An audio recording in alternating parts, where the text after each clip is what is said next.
In this video, we're going to be talking about a concept that honestly isn't talked about enough, at least that I've seen. So I'm a bit of an evangelist in when you're creating designs, especially multicolor designs, creating ways to simplify the process of making your rhinestone transfers, but also saving the amount of templates that we have to cut, because that's one of the big expenses that we have, is the cost of cutting those templates.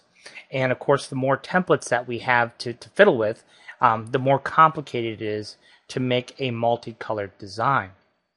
So a lot of times when we go into the design process, we think about how we're going to cut those templates and how we're going to produce those transfers so that when we go to make a design, we do it in such a way that it's going to enable us to simplify the end product.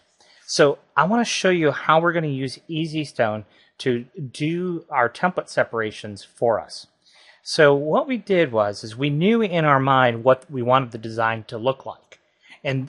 So we have the look. We've got 3 different colors of ice cream here. We've got our ice cream cone, and I wanted to separate the colors of ice cream with yet another color. All right. So this is 5 colors. All right, and it's complicated enough to create a 5-color design. It's a good-looking design, and it's complicated enough to create a 5-color design. We definitely don't want to have to cut 5 templates. I mean, that's just insanity. So let me show you how we go about it, the thought process behind what we're going to do here. So all of our stones are SS10 stones except for our black outline.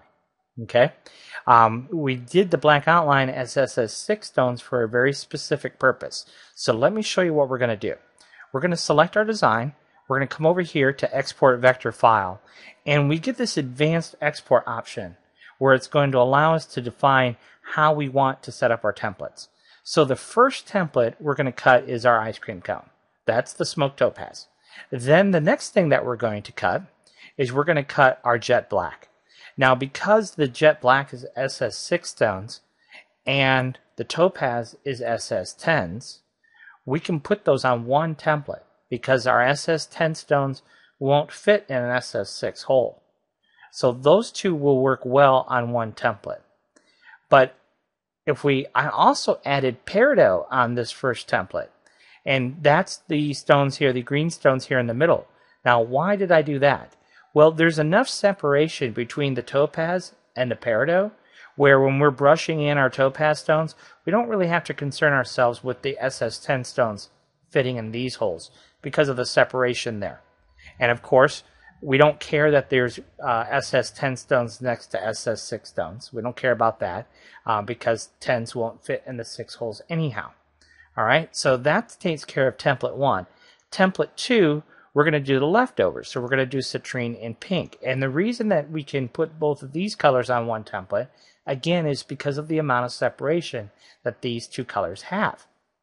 All right, so we're going to go ahead and just choose the export to Corel Draw file rather than actually create an actual file, an EPS or an SVG or whatever. So we're going to just choose the export to CDR file. And when we do that, we'll get the color separations. So the way we've programmed it to work is first it gives us a full version, and then it gives us our first template. So you can see how this is going to work. So what we're going to do is brush in our smoked topaz, then we're going to brush in our peridot, and then we're going to brush in all of our SS6 stones. And that's it. That takes care of the first template. And then the second template, we're going to have citrine and our pink here. And because of the amount of separation there, we should have no problem brushing in these stones without worrying about filling up these holes. And then once these holes are filled up, then we can fill up these, and away we go. So that's all there is to it. So when you're doing your design work, it's really important to think about how you're going to be cutting those templates, how you want to be able to be making those transfers. And yes, you do have to have different stone sizes available to you, but being able to save on the number of templates that you have to cut, also the number of templates that you have to use to produce the final end product.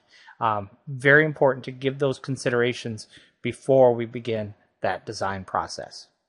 So I hope you enjoyed this one and learned a little something, and hopefully you'll save a little money by thinking about combining templates and just reworking your designs a bit to minimize the number of templates that need to be cut, and also help expedite the process of making your transfers because you're using fewer templates. Thanks for watching.